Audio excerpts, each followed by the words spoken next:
What's good, y'all boys? Yeah, I'm reacting to How to Beat the Thaw by the one and only Nerd Explains. But yeah, man, let's get right into it. Desert, desert. Your dad decided to be a world-killing eco-terrorist. What would you Us man, eco. I don't even know what the fucking eco terror. I mean, I'm pretty terrorist is. I believe it's someone who. I'm not actually that. That doesn't make any sense. So I'm just gonna do it up. do? World destroyers don't have to come in the guise of a giant alien ship in the sky or ancient gods rising from their underworld prison. The tiniest of creatures can kill us too. And with the Arctic ice melting faster every single day, who knows what sort of prehistoric tears are just biding their time until they can finish us off. This field station was supposed to be a chill experience for these post-grad students, just a chance to study the receding glacier ice and impress their professor, but he has other plans. I'm going to break down the mistakes made. What you should do is how to beat the parasitic world killer in The Thaw. In a nearly 5-minute long series of opening credits that would put the chaos in 28 Days Later to shame, we hear a message that has been drilled into our brains to the point of desensitization in the 15 years since this movie came out. Global warming will be the death of the human race. Seas will flood, fires will spread, famines will kill, and so will desperate soldiers working for governments trying to hide the truth from us and secure ever-dwindling resources. Also, a plague has ravaged the world. In the Canadian Arctic, Dr. David Krupin and his team are observing the effects of global warming in real time by tranquilizing starving polar bears and examining preserved mammoth remains that have been hidden in glacier ice for millennia. He makes plans for 3 of his graduate students, Adam, Frederico, and Ling, to join him as well as his estranged daughter, Evelyn. But 2 days before they're supposed to arrive, the polar bear they caught dies suddenly. Their Inuit region guide, Nutty, and his colleague Jane get violently sick. They're also forced to kill the camp's dog and seal it in plastic. David calls the local helicopter pilot Bart and asks him not to bring his daughter to their base camp when she arrives. The graduate students are expendable though. When Jane asks David if he canceled their trip, he lies and says he did. He also lies saying he called for help. Of course, because dear old dad didn't say why he doesn't want Evelyn not to come. She refuses to stay put, forcing herself into the last spot in the chopper. When Bart and the students arrive, they find the Kuon set hut facilities seemingly abandoned, without fuel or heat. Deeper in, they find a completely unlocked and unquarantined lab with a rotting polar bear in it, which they immediately touch. Something just bit me. The human paradox captured in 10 seconds of film. The science student dismisses it as just a flea bite. Sure, and the Black Death was just a cold. It goes without saying that this lab should be hermetically sealed with neon yellow caution tape and a big sign that says, "You will die if you touch this bear." And none of these students should be here anyway, since David could have easily told Bart not to bring anyone, that everyone in the facility is sick and the trip is canceled. That's the obvious -1 step here for anyone who isn't a sociopath. Instead, Evelyn radios for her dad and gets Jane, telling her they've arrived and are wondering where her dad and the team are. Jane confronts David immediately, and he lies again, assuring her he told the kids not to come, but she doesn't buy it this time. And when she overhears them talking about next steps in an ominous whisper, she defends herself by pulling out their hunting rifle and using it on her colleagues. Now, I'm not saying I wouldn't kill someone I suspected was plotting to murder me. However, since we've got a gun on David, I might say wait a tick and ask some questions first. Night falls. Bart's bug bite has become an open wound, and Jane returns from the distant field station just long enough to crawl into the helicopter and collapse. Ling suddenly screams, emerging from her room covered in bug bites, and Federico freaks as something crawls up his pants. It's the quality, young, cause that shit only gonna do that if the quality's ass, bro. I be knowing, man. Evelyn radios for her dad and receives no response. They all collectively agree to leave Jane behind and return to town in the chopper for help, only to find Jane has destroyed the helicopter's controls. Bart says it's fixable with time, just as Jane suddenly begins choking on her own weird brown sludge and dies. She can't breathe. You're gonna stay with me, please. No. I wouldn't do that. Anyone wanna, I don't know, roll her onto her side so she doesn't asphyxiate? Of course, Evelyn immediately lunges to give Jane mouth to mouth. It's as admirable as it is gross. I know I would not be leaping at the chance to lip lock that thing. You! Come here! Breathe into his mouth!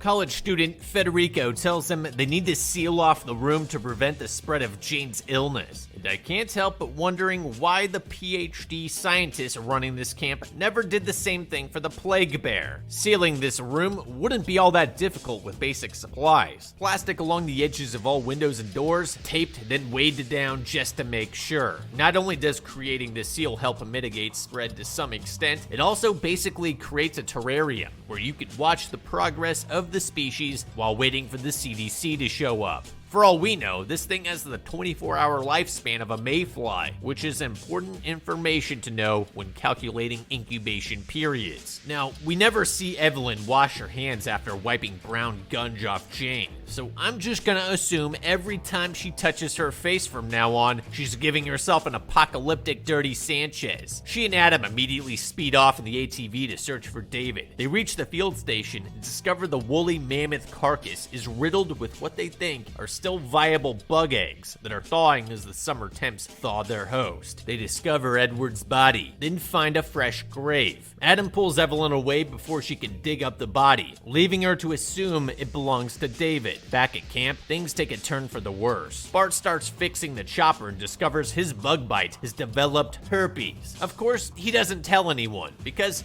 that's how the world will actually end. Not with a bang, but with people pretending they don't have the plague. Federico starts dummy thick blood, and Ling displays the symptoms of every disease known to man simultaneously. We can't really assess Ling or Federico's condition without medical expertise, but the bug bite on Bart's arm is interesting because it partially resembles the wounds caused by botflies, a terrible nightmare for anyone with trypophobia. Botflies lay their eggs in certain insects, like mosquitoes, which accidentally transfer those eggs to humans when drinking our blood. Sensing the warmth in our skin, the eggs hatch and burrow into our flesh, remaining there for up to 18 weeks before crawling out and dropping to the soil to pupate. In some places, people just have to wait for the larvae to leave, but medical treatments exist to treat them too. Larvae are typically suffocated by smearing Vaseline, beeswax, fingernail polish, and even pork fat across the openings of its burrow. This forces the larvae to seek air by rising to the surface, at which point it can be pulled out. One study even found that applying raw meat to the wound for several hours can lure them into migrating, as if the meat is a new host. It's all very disturbing. This field office probably doesn't have much fresh meat,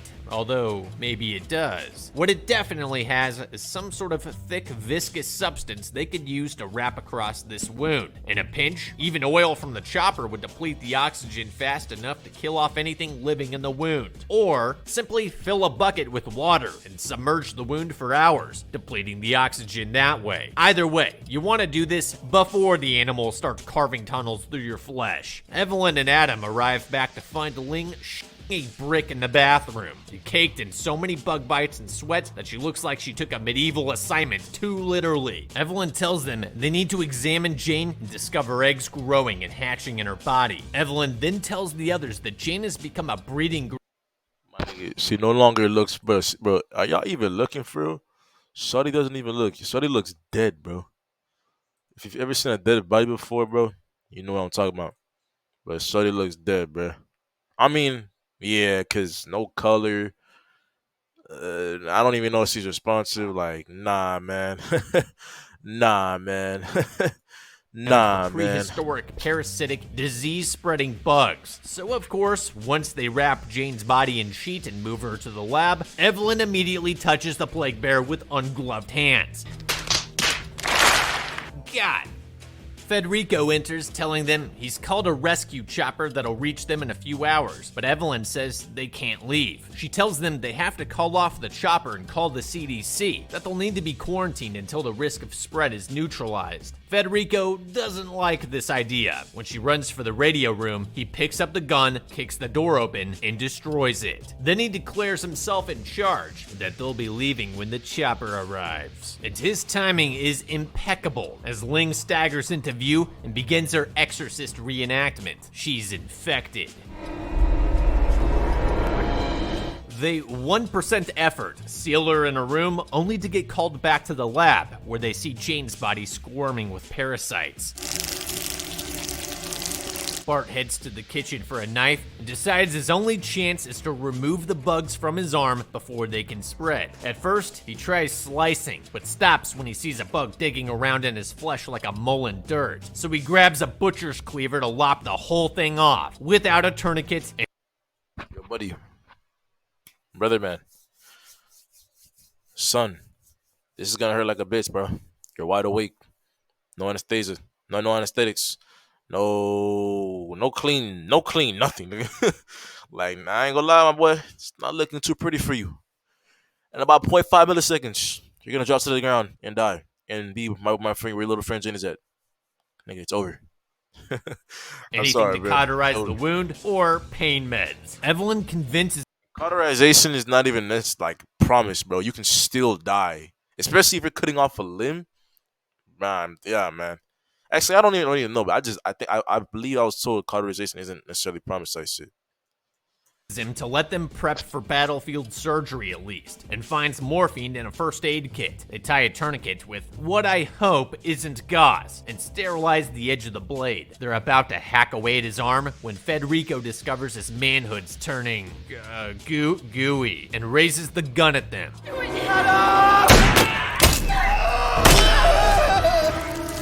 And the gauze tourniquet was garbage, like I suspected. Bart begins to bleed out immediately. Evelyn tries to staunch the blood flow with towels while Adam burns the arm to kill the bugs. Federico says he could go into shock, so they move Bart to the couch and wrap the wound in the amount of gauze you'd use on a scraped knee. Then they just leave him there and forget about him for a while. Yeah, I'm gonna try the oil or water or Vaseline options first, I think. And if we're going to attempt an amputation, remember that the entire point is to limit blood supply to the limb, which means applying a tight band and leaving it in place even after the limb is gone. Evelyn discovers her dad's journal nearby. In a couple of days, 2 weeks max, since the discovery of the tainted mammoth, David learned enough to practically write the book on these bugs, which aren't actually insects at all. They're vertebrae. The journal says the males only dig into the flesh so the females can lay eggs there, and it's the eggs that cause the sickness, which is impossible to know without extensive testing and retesting in a facility with better equipment than this chop shop. For all they know, the deadly piece is some bacterial or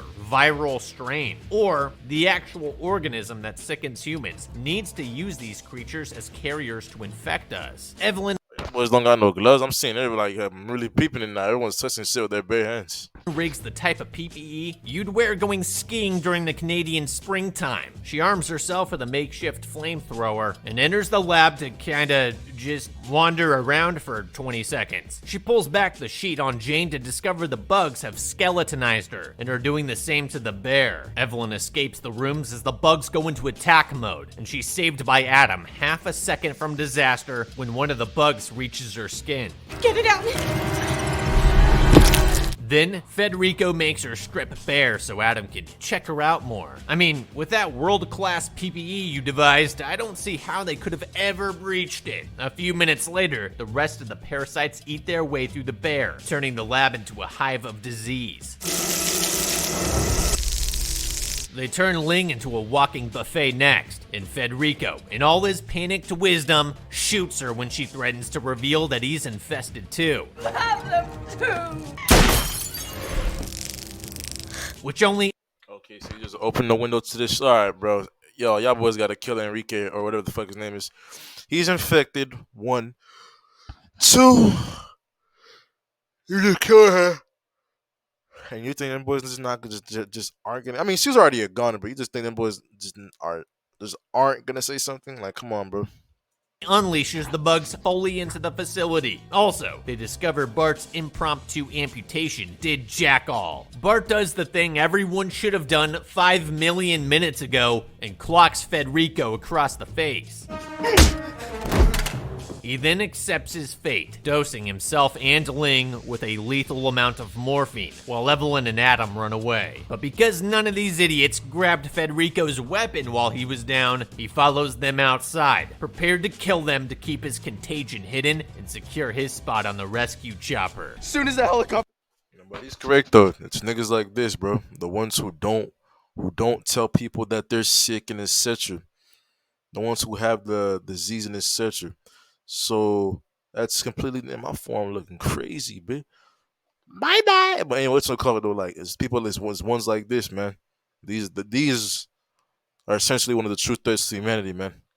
And then they'll use violence to protect, bro. Helicopter gets here, she's gonna blow the whistle on me. Suddenly, Federico's shot from behind by David, crawled out of nowhere to tell him everything, that Jane sabotaged the chopper, that they're going to burn down the facility, that a rescue team is coming. He reassures them he's not infected, which they don't confirm, and tells them where to find gas so that they can torch the place. But Evelyn realizes that he's too nonchalant about all this. She goes to double check his lab files just in case, watching a video of David taking credit for letting this parasitic species loose on humanity to curb our numbers and save the planet before he cuts into his own arm and voluntarily lets a parasite in. David admits his plans and tells them that when the rescue team arrives, he's leaving alone to spread the contagion further. He locks them inside the hut and rushes out to meet them. Get bro gone, man. You feel me? Get that little meat cleaver or knife, whatever y'all have. Pretty sure you guys have knives, and get him out of here, bro. He's going to commit genocide for the sake of humanity. Ah, man. Hey, Davis, come eat this knife. You know what I'm saying? Like, come on, bro. The chopper. Luckily for Adam and Evelyn, nobody in this movie knows how to do anything well. They find a not even heavy box and smash out a window, freeing them from the station. As the chopper takes off, Adam latches onto the landing skids and tries to warn them that David is infected, but they can't hear him over the blades. David scares the pilots with threats that letting Adam in will infect them, while looking like a chestburster is about to break out of him at any minute. That or he ate too much Taco Bell. When he can't hold on any longer, Adam falls, crashing to the ground, and Evelyn picks up Federico's gun, firing wildly until she shoots the pilot in the throat, bringing the whole thing down in a blazing inferno. With his dying breath, Adam tells her to get her dad's notes to the world so they can prepare. Or, how about you go set fire to that mammoth carcass while you're here and save everyone the trouble. Luckily, the notes were already outside when the building burned, so she's left to sit in the helicopter for several days until another rescue team comes to check why the first hasn't returned yet. In the end, Evelyn returns to the world as an eco-warrior. Somewhere else in the States, a dog bites into a disgusting rotting bird that carried the infected vertebrae out of ground zero anyway. Look, we've all played the video game Plague Inc., and if you haven't, I'm revoking your nerd card temporarily until you do. We all know illnesses are not a... It's so hard to win in that game, I swear to God, bro. You just pay to fucking win, bro. Single threat, but a cluster of them working in tandem to knock out our defenses and take us down. Stopping this threat begins with David's team, proper PPE and quarantine for the diseased tissues and patients, and a call to the CDC. They could have collected samples and, in a pinch, hauled snow over from a nearby area to recover the mammoth and force the vertebrae into dormancy again until additional resources could arrive for containment. Even if David wouldn't call the CDC, Jane would, which makes me wonder why she didn't make the call over the radio when she realized how sick she was. Once we arrive and realize how bad it is, we need to take a moment to assess. We need to quietly tally how many of us are sick and to collect weapons before disseminating any information to anyone. None of us could have known Federico would destroy the radio, but we all know that humans are dumb, panicky animals that don't want to be the one that's quarantined. Once he's destroyed the radio, it's time to have Adam distract him. Then take Bart out to the helicopter to fix that radio and call out. And if Federico interferes, hit him over the back of the head and tie him up. That is a far tamer crime than shooting the throat out of a helicopter pilot and killing our dad in a fiery crash. Surviving the plague is possible. The real threat is human moral flexibility. And I know as well as anybody, there's no cure for that. But this scenario can be handled without anyone save the original infected dying. For those reasons, I think the thaw was beaten. Moral of the story, don't touch dead infected things without PPE. WVID. Check out my dog, Nut Explains. I mean, not my dog, but check out bro, Nut Explains.